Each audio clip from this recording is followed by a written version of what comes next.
Welcome to Married to History, where he loves history and I love learning and aggravating him. And she does it so well. Aloha! I'm Christopher. I have a fancy piece of paper on my wall that says that I know more about history than most people do. I'm Shirley. I'm a homeschool mom that relies on good curriculum, Christopher, and YouTube to teach our kids history. YouTube. Not to say that there aren't some good videos on YouTube, but just the idea of YouTube being the educator, something about it doesn't rub right. Mm-hmm. Anyway, before we get into our episode, let's take a moment to talk about something from a past episode. It's important to keep in mind that Shirley does not warn me ahead of time about what we are talking, and that sometimes really gets to me too, because I'm thinking like, oh, I remember this, no, I should have said that. Mm-hmm. Yep. And this actually isn't a correction from last time. It's just a interesting addition. So we were talking about TED Talks, right? And I found the name of the TED Talk that I was trying to remind you of. So it was Sir Ken Robinson, and he's done 3 TED Talks. And so the one that I've seen or that we've watched animated as a whiteboard animation is called Changing the Paradigm, I believe. His first one is the most watched TED Talk ever still. And it was in 2006. Cool. Yeah. And that one was called Do Schools Kill Creativity? So Sir Ken Robinson, he's got some very fascinating ideas when it comes to education. I'll have to watch that one. You should. Now, also, we got a listener email. Cool. Indeed. From who? From Andy. So he said, hey, I love Andy. I know you do. So he said, hey guys, first I laughed out loud at the intro to Pickett's Charge. You two are delightfully silly. We try. Frustratingly silly. We try. All right. And then he says, Christopher is without question correct that history is driven by politics, religion, and economics. Thank you. Some validation there. And then he gives a recommendation for his favorite TED Talk. So you'll have to read this email and watch that later. For anyone else who's interested, it's Michael Schellenberger, and that name sounds familiar. It's about, I think, energy policy, renewable sources of energy and all that.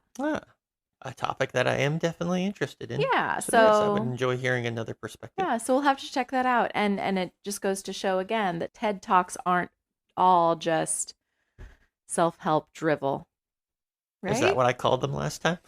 Those weren't your words, but that's what you're implying, yeah. Oh, okay. All right. Back in the day, we used to call them speeches or a lecture or a discourse. Yeah. Calling them a TED Talk. Well, because TED is an organization. It's like a nonprofit that does. I had no idea. I had no idea that TED stood for something or was something. I thought, why of all possible names did we go with TED's? Yeah, it's a company. They like put on lecture series or something, I guess. I don't know. Okay. Well, honey, I have a history question for you today. I love history questions, but I'm feeling that pain in my jaw. What? So does like that I feel mean? can you hear it? I feel like I'm talking with not an accent, but that I'm speaking differently. I don't hear anything. Okay, it just must be in my head then. Yeah, I don't know. I know, it's just whenever I move my jaw, it's like a soreness. I'm sorry. I took some ibuprofen. I'm cool. Okay, then you're good. So, you know that song by Franz Ferdinand, Take Me Out? Hum a few bars for me. Okay, so the chorus just says, I know I won't be leaving here with you. I'm not singing the tune right. Oh, yeah. Okay. Yeah, that one. Dum dum dum dum dum. No, that's a different one. That's I a don't know. No. I say, don't you know? Yeah, you that is the one I was thinking of. Okay. Yeah, that's called Take Me Out. And I was wondering... Yes, that song. So I think I was humming the wrong one. Yeah. I don't remember which one I was humming. So that's by Franz Ferdinand. And I'm wondering why that one dude took them so seriously and actually took them out. I think his name was Gavrilo Princip. Gavrilo Princip. Actually, you're pronouncing it wrong. Oh, sorry. Okay. Google told me it was Gavrilo Princip. Okay, I'll yield in this case. I do not know for sure how to pronounce his name. I think that's just always the way that I have pronounced it. I mean, I'm probably wrong too. This is bad. This is low even for you. What do you mean? Their song is literally "Take Me Man Out." died. Yeah. And All right. So first off, I didn't know the name of the band. So the name of the band was Franz Franz Ferdinand. Ferdinand. Sorry. Yeah. All right. So, given the time period, I am guessing that this Franz Ferdinand is not the same Franz Ferdinand who was, as you say, taken out by Gavrilo Princip. Okay, I guess that's possible because we're talking World War II versus early 2000s. Is the song that young? Yeah, it's like 2004, I think. In my head, I had it that it was older. But yes, you were correct. 2004. You were correct with your second time there. No, not It's World War II. War I. Yes, this was technically this is before World War One. Okay, but here's a fun tidbit: the band is named after the Archduke. They did pick their name because of him. I wasn't thinking that it'd be the band name. I was thinking that that's the lead singer, the head No. name. That's the band name. Okay. Isn't Well, then that that's fun? even all the darker that They're Scottish. Did you know that? It's a Scottish indie band. Seeing as how I just confessed that I didn't even know that it was a band, and no, I can honestly say I didn't know that they were Scottish either, or that they were an indie band. Well, now you know. Correct me. Am I wrong when I say this? Aren't all bands indie bands until they get signed by a major label? I suppose so. Okay, so I don't know. I don't see the big deal of we're an indie band. Congratulations, you haven't sold your souls yet. Sure. All right, so the Franz Ferdinand that you are referring to, or that I think you were trying to refer to, is the former Archduke of Austria. Why former? Because he was killed. He was shot. He was, as you say again, taken out. But he was still Archduke. Just because he's dead doesn't mean his title goes away. Not the Archduke anymore. But his title doesn't go away. But he's not the present Archduke. I don't know that Austria has a present Archduke. Is Archduke like king, where there's only one at a time? Well, then his title isn't taken away. I rephrase. Sorry, Archduke is not like king. As far as how many can there be at one time, I don't know. The idea that he was called Archduke suggests to my mind that, okay, that would have been one. He was highest, the arch of all dukes, but I don't know for sure. I am not overly familiar with the political titles of Southeastern Europe in this at this time period. Well, I can't not to say that I'm why. overly familiar with all European nobility titles throughout history, because there are some really wacky ones in there, I think. All right, but anyway. All right. So, Archduke Franz Ferdinand was assassinated, 1914, I believe, by Gavrilo Princip. And this is considered by, I think, just about everybody everywhere to be the thing that kickstarts World War I. So I want to be clear about something. This would be a point of discrepancy for me, and I think I think a decent number of historians also, is that, all right, a lot of people teach or say that this is what started World War I. Right. And I'm thinking to myself that, okay, that's not quite honest. World War I had been building, and in my opinion, it had been building at least as far back as the 1860s. World War I breaks out in 1914. In my opinion, what's building up to World War I happening starts at least as early as the 1860s. That's like a generation. And so the assassination of Ferdinand is just the spark that finally lights this stacking powder keg of issues. Right. So focusing just on what happens to the Archduke. So the Archduke is heir to the throne of the Austro-Hungarian Empire. At this point in history, the countries that presently make up Austria, Czechoslovakia, Hungary, Bosnia, Herzegovina, Serbia. To be honest, I don't know entirely what all the countries are in that area of the world anymore, because they were broken up after World War I, and they've continued to break up willy-nilly since that time.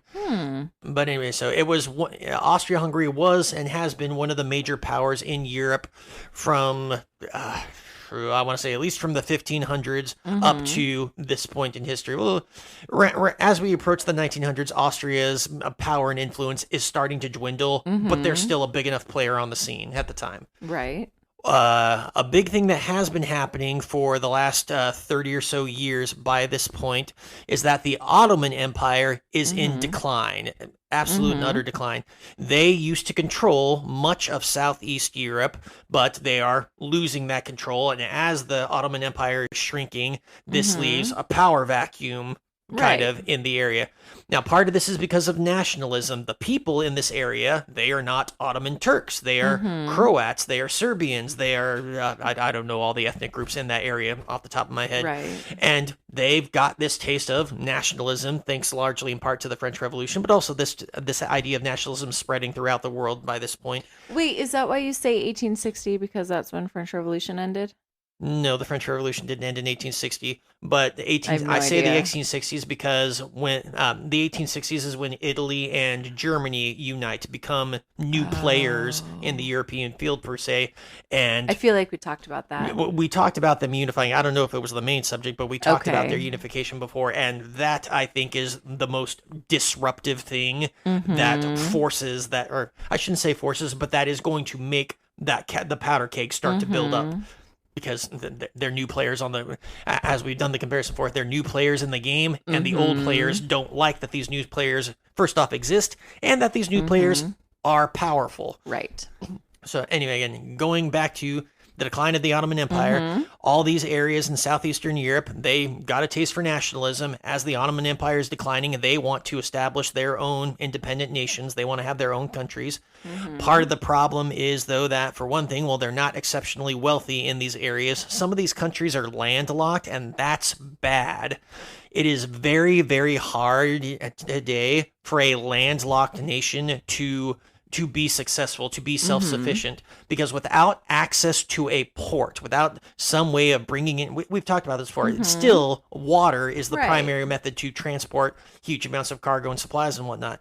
Without access to a port, well, then you are paying some other country to levy Right. your cargo, your supplies through their borders to get to you. And yeah, we got airplanes today, but Mm-hmm. airplanes, we've talked about this before, they cannot realistically haul the amount of cargo that modern nations need in order Mm. to have a thriving economy. So that's why the Midwest of the United States is so sad. They're all landlocked too. But the United States has more than enough ports to provide them with the goods and services they need. Oh, yeah. I guess we are one country, huh? Yeah, that's Okay. really Okay. okay. Go on. You're killing me sometimes, Smalls. All right. In addition to everything that we just talked about Mm-hmm. these people in these areas having their own problems, with the Ottoman Empire declining, Mm-hmm. Russia and Austria, the two biggest other players in the area, neither of which are in decline. Oh, okay, Austria kind of in decline, but Russia very slowly is kind of going up. For Russia's having a good bump Okay. at this point in time, thanks to its playing a hand in defeating Napoleon. But they want influence over this part of the world now because Naturally. the old guard is gone. Well, this is our turn to move in. It's like Mm-hmm. if there's a rival gang or something to that nature. Oh, if the old gang or the old leadership is gone, well, the new players are going to come in and say, "All right, well, let's take over that territory, man." Right. So Austria and Russia are competing for influence in these areas, and neither of them is opposed to using a little bit of muscle, shall we say, to enforce their Naturally. will. So there's so yeah the two so Austria and Russia are competing for influence in this area. Mm-hmm. Among the more, shall we say, nefarious things that is going to happen during this time is that Serbia is going to be its own independent nation. Bosnia is not. Bosnia, or will eventually be known as Bosnia, or sorry, will eventually be the country of Bosnia, is not independent. I believe it is controlled. It is either controlled by the Austrians or it is annexed by the Austrians, Mm-hmm. and the Bosnians aren't terribly happy with this by and large. The Serbians are also not happy about this because they don't want the Ottoman Why? Empire, or sorry, they don't want the Austro-Hungarian Empire to have more influence in the area. They want the Bosnians to have their own nation, or rather, they want Oh. another independent nation as their neighbor instead of Austria, because Oh, okay. they know that Austria and Russia are trying to get influence in here. The Serbians like Russians more than they like the Austrians, and if the Uh-huh. Austrians have a new piece of territory that further encompasses Serbia, then that's Mm-hmm. bad for them. Okay. So, because of all of this and these antics, shall we say, Mm-hmm. there is also, as you could probably understand, a fair amount of terrorism going on. The Austrian government, Austrian soldiers are doing some not very scrupulous things to the local population, and there are Serbian terrorists and Bosnian terrorists. It's not fair to call them all terrorists. There are Serbian and Austrian freedom fighters, revolutionaries, resistance workers, and terrorists among them as well, who are fighting back against that, trying to end the occupation, trying to get Bosnia freedom, and trying to end Austria's influence in the area. Okay. So the Archduke Franz Ferdinand, he decides to go on a goodwill tour. This is try to drum up some support to show that, hey, we love the people of Bosnia, we care about you. So he's going to go on a tour that's going to take him through Sarajevo. And where's Sarajevo? Sarajevo is the capital of what will eventually be Bosnia. Okay. I'm suddenly having a second thought. Maybe I'm getting the city wrong, but I'm pretty sure it's Sarajevo. I'll look it up. Keep going. All right.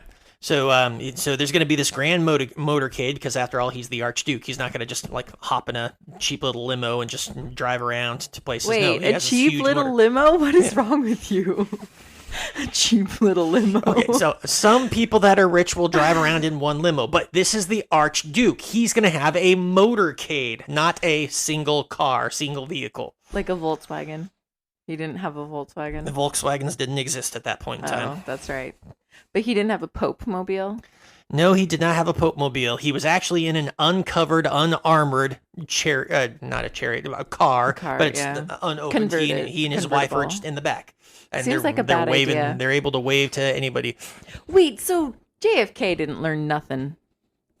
JFK was way after that. Why didn't JFK have a Pope mobile? Do you want us to talk about the Archduke Franz Ferdinand and being assassinated, or do you want to drift off into other topics? So, well, yes, I want to sympathize with your point that, yeah, anybody of importance who's ever driven in an open vehicle apparently did not learn nothing. But at the same time, we would hope, and I'm among those people that would hope, that we can trust in our laws and trust in the security measures and whatnot that we take, or take reasonable gambles. JFK, for whatever his reasons, thought that, okay, even though there might be people out there that don't like me, I think it's better for whatever reason to be in the open.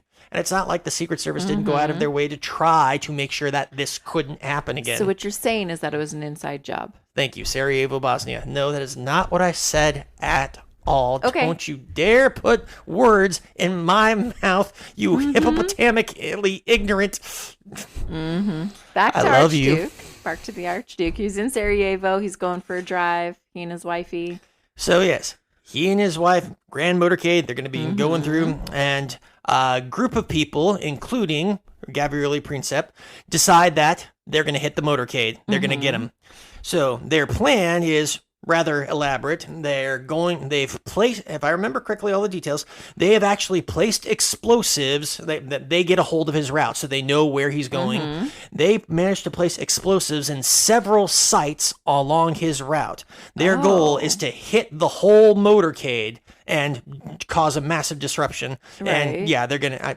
I don't remember if their goal was to kill him. I think their goal was just to hit the motorcade, and if they could kill him too, yay, bonus points. But yeah, I think their ultimate goal was just to cause the disruption. I don't remember if it was specifically to assassinate him. Oh, and I want to be clear about something too. So I can't say that I know the opinions of all Serbians and Bosnians at this point in time. I haven't done extensive research into the Archduke and his wife, but most of what I have read suggests to my mind that he and his wife were actually decent people. Not necessarily the nicest people in existence, but like, and as I continue with the story, you'll get a taste for at least some of why I say that. I get the impression that they're nice people. Okay, but like being a good person is different than like, I mean, you can recognize that he was a good person, but still disagree with his politics and still not want his empire to take over this country. I'm not saying anything against that. Okay. Go on. Right. So anyway, Gavrilo and his buddies, they plant the explosives. They have ammunition they've obtained. I want to say the weapons were Russian because the Russians are supplying Serbian rebels. Right. And so they're ready to carry out their plan. But something goes wrong, as often goes wrong. The first explosion goes off. I don't remember what the detail was. Either it went off too early or went off too late. For whatever reason, the first explosion missed its target. Okay. It did not get the Archduke's vehicle. Oh, yeah, so they must have been going after him first. So it did not hit the Archduke's vehicle, hit some other vehicle in the motorcade. People did panic and whatnot, but because they missed their target, for whatever the reason, Gavrilo and his buddies all kind of chickened out and walked away. The other explosions never went off at all. But the parade continued? So the motorcade did not continue. The motorcade did eventually end. The Archduke and I don't know about the entirety of the motorcade, but the Archduke and his wife went to their hotel and went to some secure place. I don't remember specifically where they went. But so the explosion ended up killing or wounding a lot of civilians. So they got the wrong people with this first blast. So that, I think, contributed to them kind of chickening out and deciding not to go through with this anymore. So Gavrilo, obviously being disappointed and whatnot, does what a lot of disappointed men do on a day where, they thought everything was going to go grand and glorious, and it turned out to be a bad day. Video games did not exist at this point in history. Stress eat. Okay, I don't think a lot of guys do stress eat, but I could be wrong. Take a nap. I think you're purposely avoiding what is the most obvious thing. Well, now I'm scared. I don't know. He went to the bar. Oh. He went to the bar and got himself wasted. Okay, that's similar to stress eating. Yeah. And so, of course, the Austrians are going to launch an investigation into this. And in the initial hours after the incident, eventually word is going to get back to the Archduke and his wife. They're going to find out that, there's lots of people wounded. And the Archduke and his wife are going to decide to go to the hospital to visit the wounded, the people that were injured. They go to the hospital. They do some, at minimum, they do some glad handing, if not sincerely, like visiting these people and trying to be nice and kind to them. So this is one of the pieces of evidence to my mind that says, like, especially his wife seems like a very good person. So they're doing this good thing. At least they know how to drum up good PR. Yeah. So they spend a couple of hours with the wounded at the hospital, then get back in their car, drive back to their hotel or whatever it was they were staying, but they have a mechanical problem on the way there. Car breaks down. But the Archduke is in good spirits because, luckily enough, broke down right in front of a bar. So he's thinking, all right, we're going to go in and get a drink. What? And guess who happens to be stepping out of that bar at exactly the right moment? Because he ran out of money, or maybe they kicked him out. What? None of this? I've never heard this before. He actually stops, in front of the same bar that Gavrilo is exiting. Granted, okay, to be clear, I do not know for sure that he was exiting at the exact moment, but whatever the case is, he stops in front of the right bar, Gavrilo exits, sees the Archduke, and probably because he has been filled with liquid courage at this point, just walks right up to the Archduke and his wife and empties his pistol into them. What? I thought the Archduke was killed while driving in this parade, this motorcade. Nope. What? I was lied to. The authorities that were with the Archduke, they grab him, they pummel him something good. He was right there. The only picture that I've ever seen of him, you could tell he's got bruises, like not an abundance of bruises, but you can tell he got roughed up. Oh my gosh. So it was like an impulsive decision at that point for Gavrilo. I'm sure you could say that. Impulsive, right time, right place, plastered. Wow. And so somebody, I don't remember who it was. It wasn't me, so I can't claim credit for it. There was somebody I was listening to who was talking about this incident many, many years ago. And he was making the theory. So there's an old adage that one person can change the course of history. Yeah. Some people say that, of course one person can change the course of history. Others say, no, one person can't really do that. Yeah. I would dare to say if ever there were a solid argument for one person by themselves can change the course of history or alter the effect of history, I would say that, Gavrilo Princip has a good run at that title. Yeah. Because it is, I think, undeniable that his role in this, which will eventually kickstart World War I, is a monumental thing. I mean, there are so many things that still affect our world even today, not to mention for the rest of the 1900s, that arguably would never have come into being if World War I hadn't happened. It's entirely possible that Hitler would have been nothing more than a blip in some population record if World War I hadn't have happened. Oh, that's just one of the many possibilities. Right. That's crazy to think about. I'm sure someone's written an alternate history fictional book of like what would have happened if he had gone to a different bar. I want to say I've heard a couple of theories in relation to this, but yeah. So that is the story of the assassination of Archduke Ferdinand, and shortly after he is assassinated, Austria, and this is one of the reasons for why I say that. Okay, this was just the thing that lit the match. This was not the thing that started the war, because Austria, in response to this, in response they do an awful lot of mean, cruel lockdown things on the Bosnian and Serbian population within their borders.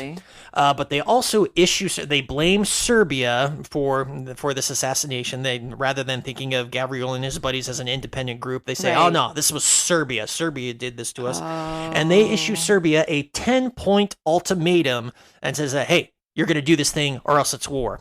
I don't remember what all the points are off the top of my head, but these are ludicrous things, absolutely ludicrous, because Austria has no intention of Serbia actually yielding to this. They give them this ultimatum knowing that there's no way Serbia is going to say yes to this, so it's going to mean war. Surprisingly, Serbia, I don't remember what they all were, but they were things like, you're going to let our troops into your border. We're going to conduct an investigation inside your territory. And like things are just that are completely invasive and not tolerable. No nation would, it seems to me the most beginning duties of any kind of government is to not allow another country to do these things inside your country. Right. But surprisingly, Serbia is going to say yes to all but 2 of them. I don't remember what those 2 were off the top of my head. But yeah, they say yes to most of them. But they didn't say yes to all of them, so Austria, after all, issued the ultimatum. Austria declares war on Serbia. Gosh. That is the first declaration of war in the series of what I think is often described as the domino chain, because of the system of that alliances have been created. Because Austria declared war on Serbia, Serbia's ally Russia will declare war on Austria. Because Russia declared war on Austria, Austria's ally Germany is going to declare war on Russia. But Germany knows that France is Russia's ally, and Germany knows then that, if we declare war on Russia, then France is going to probably declare war on us. Germany sends a telegram to the French government saying, hey, we're going to do this thing because Russia declared war on them, but hey, stay out of it. Okay, if we do this thing, are you going to stay out of it? France never responds, whether on purpose or because nobody got the message, I don't know. But France never responds. So Germany instead, in its infinite wisdom, says, all right, we're going to go with this plan that we've had for a while because we know that there was probably going to be a 2-front war coming for a long time. Right. So, and this is another stage of, okay, they knew that this was coming. People were preparing for this. So Germany is going to preemptively declare war on France before France has a chance to declare war on it, because it declared war on Russia. Oh my gosh. And in order to try to knock France out of the war quickly, Germany is going to decide to go through Belgium. Well, Belgium's neutrality is protected. It's been protected for over 100 years by treaty that not Germany, but Prussia signed, because Germany didn't exist at the time. And Britain has made it clear that while they are not going to get involved because Russia and France and Austria and Germany are involved, Britain has made it clear that, but we're guaranteeing Belgium's independence, so no go. Germany writes a telegram to both Belgium and to Britain saying, hey, we want to do this thing. We're going to do this thing, so don't get in our way, all right? It's cool. Right. And both of them say, no. In fact, England actually says, don't do it. If you do it, it's going to be war. Germany does it anyway, so Britain declares war on Germany. And then, oh my gosh, despite the fact that Italy was also part of an alliance system with Austria and with Germany, Italy has secretly, prior to any of this, told France that, hey, if Germany starts the war with you, then we're going to stay out of it. We're not going to get into this thing. And Italy will eventually join the war, but on France, Britain, and Russia's side. And then later on, the Ottoman Empire will eventually get involved. Nobody wanted the Ottoman Empire on their side. I think I remember talking Germany about this eventually says, all right, because they're hoping that the Ottoman Empire will give them access to attacking British and French colonies in Africa and Asia, which doesn't really happen.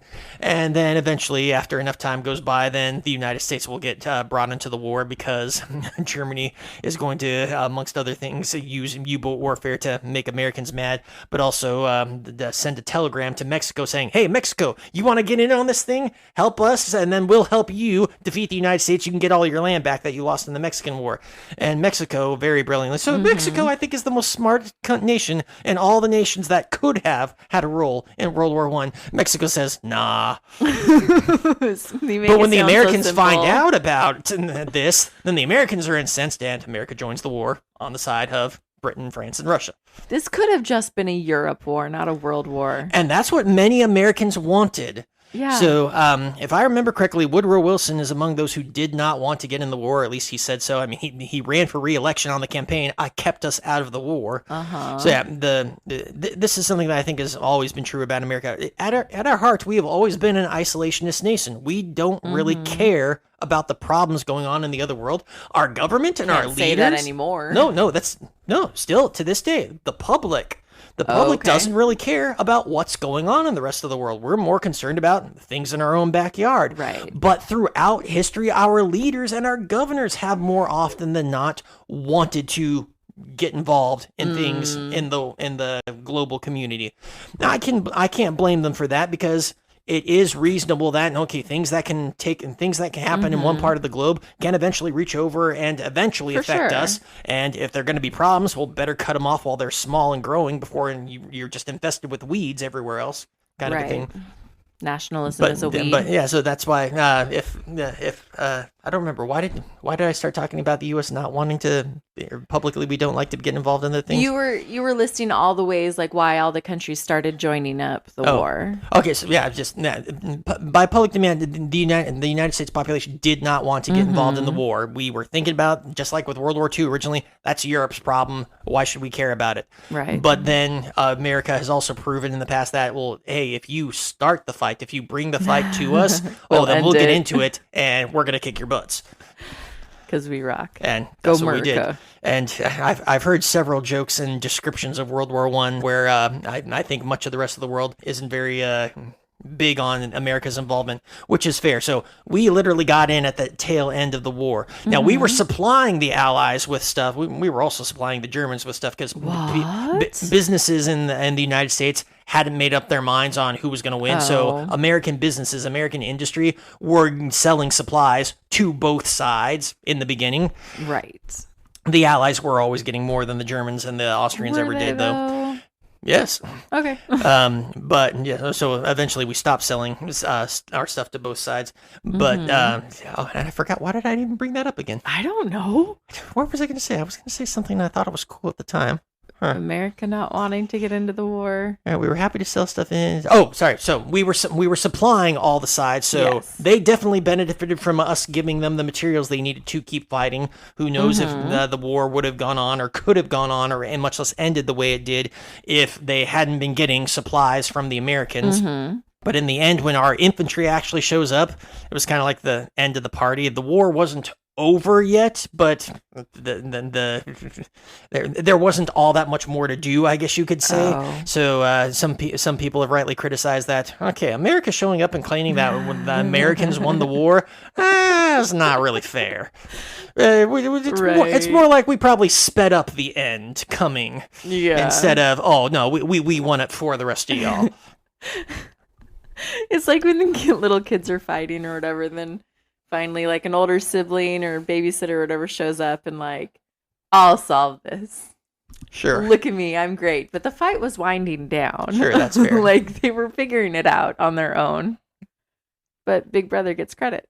Well, to be fair, the only front that the Americans got in on was the Western Front. The Americans might have been sent to other areas, but to the best of my knowledge, the vast majority of our troops got sent to the Western Front, which was the trenches, which was stalemate for all the way up until the last couple of months of the war. They should have just used drones. Really? Yeah.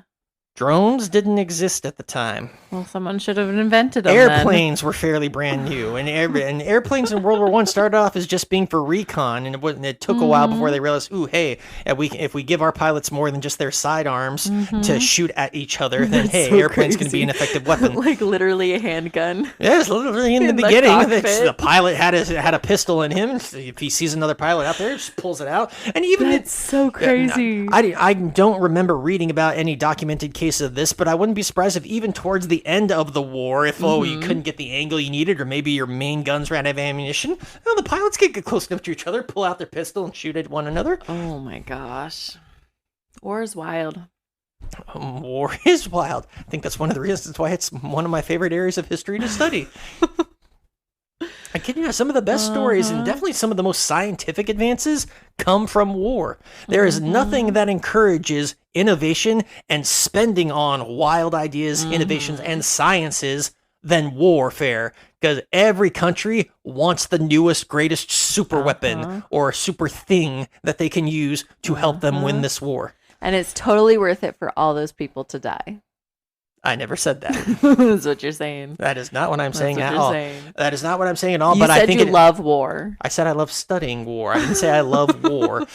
All right, but you do bring up something that is absolutely fair. There is so much of what we enjoy today that does have a death toll to it. That when the only reason we have these things, that we know about these things, that we have the things we needed to get to the things that we have today, are because of are thanks to people that died during war years. One of my favorite ones that I tell my students about from time to time.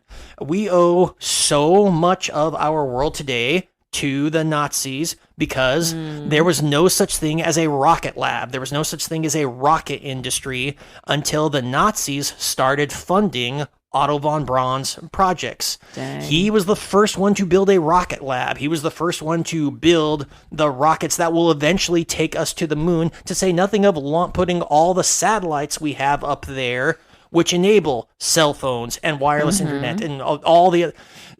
Our society could not survive today, or much of our way of life could not survive today if it weren't for all these satellites. And the only reason that any of those things are up in the air is because 70, what are we at? 80 years ago, the Nazis funded this amateur rocket enthusiast who had some pretty bold ideas. We would have gotten there eventually. Oh yeah, we would have gotten there eventually, but who knows how long it would have taken, and so again, one of the things I want to be clear about, there was no such thing as a rocket lab or a rocket base or any of these things. Rocketry was an amateur hobby throughout the world at this point in time. Literally everything we know about rockets is taken from the basis of Otto's work, and the only reason he was able to learn any of these things is because of the huge amounts of money that the German war machine, or specifically Hitler, was willing to give him to create a super weapon. So Bismarck said this in his own right. Braun, Otto von Braun said this in his own right. His goal had always been that he wants to get to the moon. So I don't know if he got the idea. Actually said that? Yeah, I don't know if he got the idea from Jules Verne. Jules Verne wrote a book. I think it was called From the Earth to the Moon. I don't remember off the top of my head. But he wrote a book in which he described that, one day we're going to have these ships that have explosions powerful enough for us to get to the moon. And so we know that was one of his goals. But Hitler was obvious, and the Nazis made no buts about it. When they gave Otto the funding, they said, no, we want this. We want to turn this thing into a weapon. Oh, no, of course, yeah. And so, but after the war is over, von Braun, despite the fact that he built these weapons that the V-2 rockets killed lots of people, despite the fact that he built these weapons, he gets a free pass on and working with the Nazis. We bring him over here, and you take advantage of him and his knowledge to eventually build the rockets. I kid you not, the Saturn rocket that eventually gets Neil Armstrong on the moon, that is one of his. Dang. So he gets a pass on being a war criminal because we need his brain. That unfortunately happened a lot at the end of World War II. There are so many scientists from both Germany and Japan who got free rides because we wanted their research. Yeah. Even if their research was bad and we knew it was bad and we knew it had been obtained through experiments on humans, and I kid you not, babies even. Oh, yeah. A lot of these guys were given free passes because we wanted to lock down that information. Not necessarily because we wanted to use it, but in some cases at least, because we wanted to make sure that the Russians or somebody else didn't get it. Oh, yeah. But back to World War I. So how do you... Yeah, we went off on a tangent there, didn't we? No, so how is it that you always sum it up? Do you have a funny way of explaining how we got into World War I? Because a Serb killed an Austrian in Bosnia? How do you... There's this thing that you say that you sum up. Yes! You've said it before. I have. Primus, was it you? Oh, There was more to it. Is that a horrible histories thing? How Yeah. dare you? You were accusing Oh my me gosh. of You need saying to- some you need to horrible. back away from your mic if you're gonna scream at me. You were accusing me of saying some horrible history shenanigan. It's genius, though. Okay, tell me it again. What is it? How do they say it? How dare you? You need to burn. Killed an Austrian in Bosnia. That was not me confessing. So if There my was more wife to dies it in a than fiery that. thing of some kind, no, I'm not responsible. I don't know. You're gonna have to. Shoot, I'm gonna have to look it up. I can't believe you thought that was me. It was so beautiful. The way it's. History isn't horrible. I was trying to give you credit for something really awesome. You were trying to give me association with that silliness that is horrible histories. But like, they're not wrong. Something can be correct and still be ridiculous. Mm-hmm. Look at our marriage. I'm not even listening to you anymore. It's not wrong, but it is ridiculous. Okay, I get it. Yeah, that's funny. Oh, here it is. Why war? Because an Austrian has been killed by a Serb in Bosnia, and that means war. I see. Sir? Yes, Maltravers. Why does an Austrian being killed by a Serb in Bosnia mean war, sir? Because of Russia. Ah. Why? Because Russia supports Serbia and Austria supports Bosnia, and so on. So an Austrian is being killed by a Serbian in Bosnia, which means Austria might invade Serbia and then Russia will invade Austria. Correct. Any questions? Yes, sir. What is it, Maltravers? How does this involve Britain, sir? Well, Maltravers, who would you say is your best friend? Oh, Blenkinsop, sir. He's a spiffing fellow. And if I were to punch Blenkinsop in the nose, what do you think he would do? Well, nobody punches Blenkinsop and gets away with it. Thanks, old bean. Exactly. So, if Russia threatens Austria, Austria's best friend will offer support. And who is Austria's best friend? Germany. Germany is Austria's best friend, Maltravers. Austria, Germany, sitting in the tree. K-I-S-S-I-N-G. Yes. So, if Russia were to attack Austria, Germany would attack Russia. But that will leave Germany undefended on the other side. So, if Germany were to attack Russia, she would also have to attack France. France? Yes, France. And if Germany were to attack France, it would leave Belgium threatened. And Belgium is our friend. So, we would hop in there to defend them. So, we've all got to go and fight in a war because of that, sir. Yes, Maltravers. Well, I might get killed, sir. Yes, you might, Maltravers. But it would all be for a good cause. So, okay, let me add The this. point is, Britain got involved in a war because a Serb killed an Austrian in Bosnia. No, Britain got Obviously. involved in a war because a Serbian killed an Austrian in Bosnia, Uh-huh. and then following that, a Russian declared war on Austria, and then a German, fearing that France was going to declare war on it for declaring war on Uh-huh. Russia, went through Belgium's backyard, and Britain said no. I like the way Horrible History said it better. Oh, the simpler explanation Austria would be and that Germany Britain are got best involved in World War friends. One because Germany went through Belgium's backyard without permission. Oh, yeah, okay. But Germany's Austria's best friend, so they have to punch Russia in the So nose. for anybody else who might enjoy this, another fun one that I've been aware for a while is you should be able to easily Google this. If World War One was a bar fight. There's a story out there. Plenty of the versions of it I've seen have pictures and whatnot too, where they just describe World War One as if it was a bar fight, like a Serbia spilt its drink on Austria, Austria threw down, and then Serbia's buddies, Russia and France showed up, and then Austria's buddies, Germany and Ottoman Empire showed up, and they just all started brawling. Japan, all the way on the other side of the bar, starts saying that, hey, I'm on their side. It doesn't really do anything, and then America shows up in the end and like throws the last punch and says, "Ha! I won the battle." I Or love that. I won the fight. I love that so much. Yeah. It's beautiful. In my first year of teaching, I decided that I wanted to do that, but I felt like, oh, it's wrong for me to describe it as a bar fight to them. So I did my own adaptation of Yeah. it, and I called it a cafeteria fight. Ah, So yes, a if I food remember fight. correctly, it was Serbia threw its lunch at Austria, got Austria's new clothes ruined. Austria was all ticked off, and so then that just led to Serbia's friends and Yeah. Austria's friends getting into a cafeteria fight that eventually consumed a lot of the school. Mm-hmm. Awesome. Yep. Who's the principal? Hmm? Who would represent the principal or There the, was the no lunch principal. ladies? There was no principal. There were no lunch ladies. It was just the friends. Chaos. Yep. All right. Well, I think that's enough.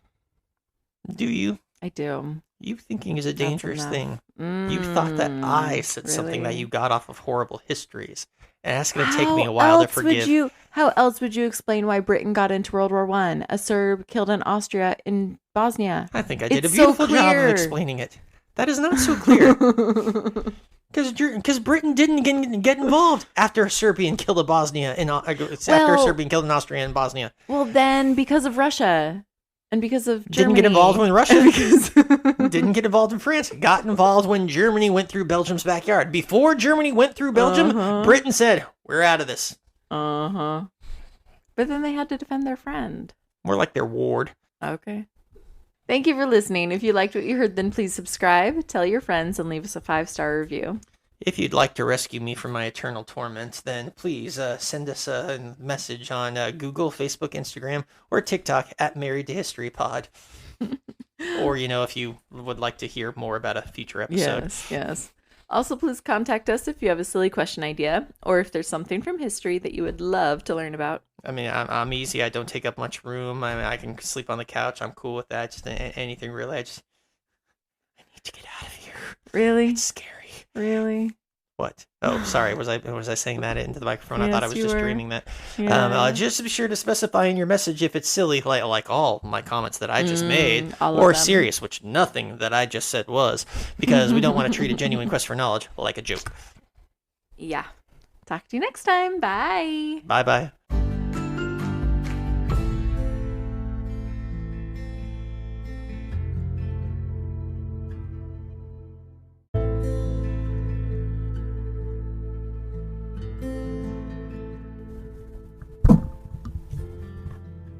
Breaking stuff. I'm just trying to be able to speak and see you at the same time.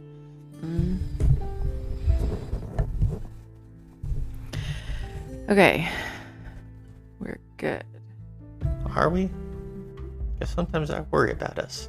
I think that maybe we're not so good. I mean, I've been watching this crime show. Awful lot of husbands and wives cheating on each other. Or murdering each other. Don't know which is worse. Yeah. All right. Welcome to Married to History, where we... I forgot. I Where we changed it. dance if we want to. And we leave our friends behind.